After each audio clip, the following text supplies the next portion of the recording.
a long history of hiding its problems with the child welfare system.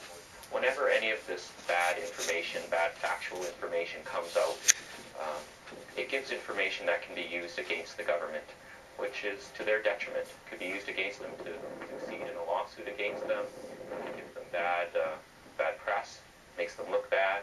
And it's that attitude, as a former Alberta child advocate, that led to the resignation of the past 3 provincial child advocates. We represent the voices of the children they're caring for. Surely this will be taken seriously. Every one of us left within 3.5 years in frustration, feeling like really, they don't care. But the minister responsible for the Child Advocate's Office says that's not the case. I am very, very serious about making sure that our focus, our responsibility is the safety and wellness of children. That's what I do, but I'm also very accountable. The NDP is asking for the minister's resignation. Premier Ed Stelmach says that won't happen, but does say he'll look into the current system to see if changes are needed. Linda Calvert, CBC News, Edmonton. Janice Tarchuk admits there are problems, but defends how she does her job. Erin Isfeld reports. They are society's most precious and vulnerable citizens, and 9,000 of them are in the province's care. They should be advocating for the best for the children. But those who work the front lines say the system is in crisis. Do you think that some of these kids in Alberta are falling through the cracks? Oh, definitely. Social worker Maureen Braun agonizes about decisions she makes every day. Details just uncovered in quarterly reports of the Child and Youth Advocate's Office outline some concerns over prohibited face-down restraints being used in foster homes and placements found to be unsafe and inappropriate, placing children at risk. You hope that the minister is aware of it and can do something about it.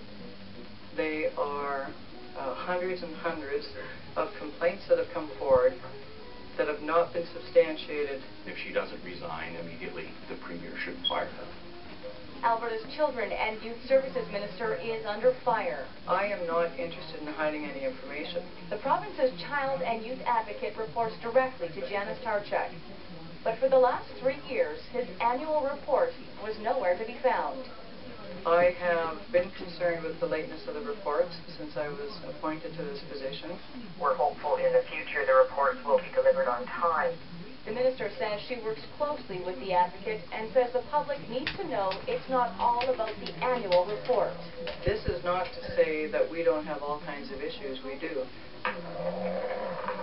So as the politics behind the system spiral into a war of words, Braun reminds all of us it's the children who continue to suffer. The system stays the same. Very little change. Premier Ed Stelmach says he will not ask for Tarchuk's resignation. Instead, he's looking to other provinces to learn how they maintain accountability in the system. The Bank of Canada offered some relief today and cut its lending rate by 1/4 percentage point. Arar won an apology from the federal government and $10 million compensation. Lawyers for these 3 said today at that news conference they absolutely expect something similar for their clients. All right, Paul, thanks very much. Paul Hunter in Ottawa tonight. In Alberta, a series of reports is causing alarm tonight. They involve children, the nearly 9,000 children under the province's care. As Linda Calvert reports, child advocates say they reveal a scary situation that is being neglected. When I was 13, I ran away from the foster home. This young mother knows all too well the problems of Alberta's child welfare system. Under provincial law, she cannot be identified. When her son was 11 months old, he was placed in a foster home. Stressed, upset. I tried numerous phone calls to the social worker to get a hold of her to visit my son. I only got 1 visit with him. 3 months later, the boy was dead. The foster father charged with aggravated assault.